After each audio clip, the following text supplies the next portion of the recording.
Did you know about the content of the text messages before you took the job? I did not. So when did you first hear about the content as it related to the racist, homophobic, all of that type of thing? Was that recently? I Months ago? was briefed about 3 weeks ago, and that's where I came to learn about the specifics in terms of what was stated. So you've been going through for almost a year working with these officers before you knew what was being said. That's correct. What was your reaction? Well, again, as strange as it sounds, you know, having had the same experience in San Francisco where you worked with individuals throughout your career in very close quarters. Police work is a very tight-knit type of profession, so you work in close quarters with your partners and fellow officers. You know, at first, you know, I was a little upset, but I have to say, I circle back to the word disappointed because, again, I've been down that road where you work with men and women, and unfortunately things like this pop up. And then you know, you're kind of taken back a little. You think, wow, I mean, I've worked with this person and I've trusted this person. You know, we've been out here, you know, as they say, you know, on the street doing police work. And so it's very disappointing, very shocking, you know, but as adults, we all have to be responsible and accountable for our own actions and behavior.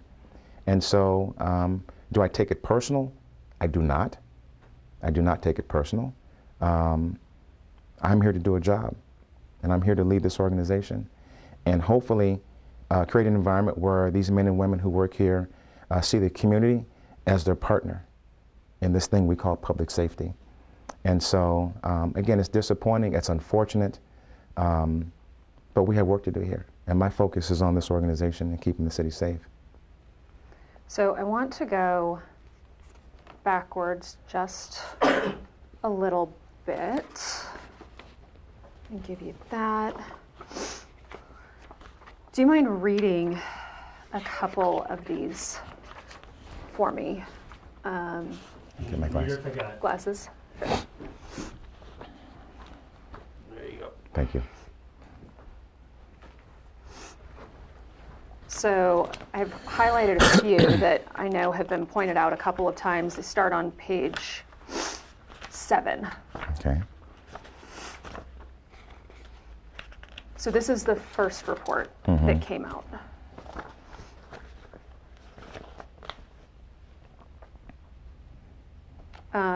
Yeah, can you read that one for me that's highlighted? Well, it says, I'll bury that in my fields. And then on page 8. Page 8, it reads, bro, the circus is in town, but it seems they only brought monkeys. And the next highlighted area you see here is, it's a zoo over here right now, or over there right now, rather. And what about on page 10?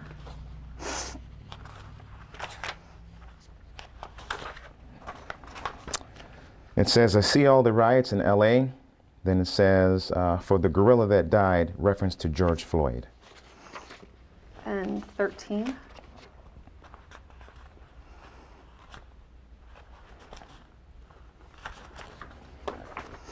And it says, makes these ends eat SHT. Yes, this will be easy, and it will be a good time. And page 14.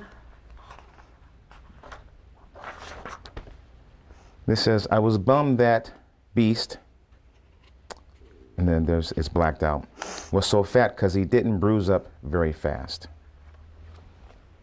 How does it feel to read that?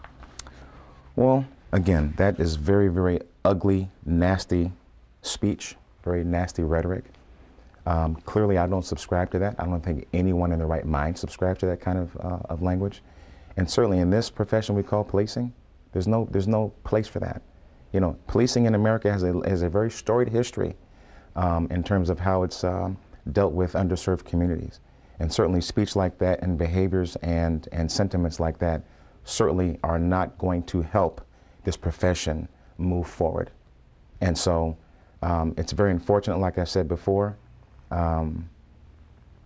And it's just, there's no place for that in this profession at all. How does it make you feel personally? Personally speaking, it angers me. I'll be honest with you. It angers me. I think most people who know me, I'm pretty low key normally. It takes a lot to kind of get me going. But I would be lying if I said I weren't, you know, very angry and frustrated with what I've read and seen over the past few weeks. So I'm going to give you the second report. Okay. That was released on the 28th. Mm-hmm. If you can read the highlighted section on page 9. 9? Page 9. Yes.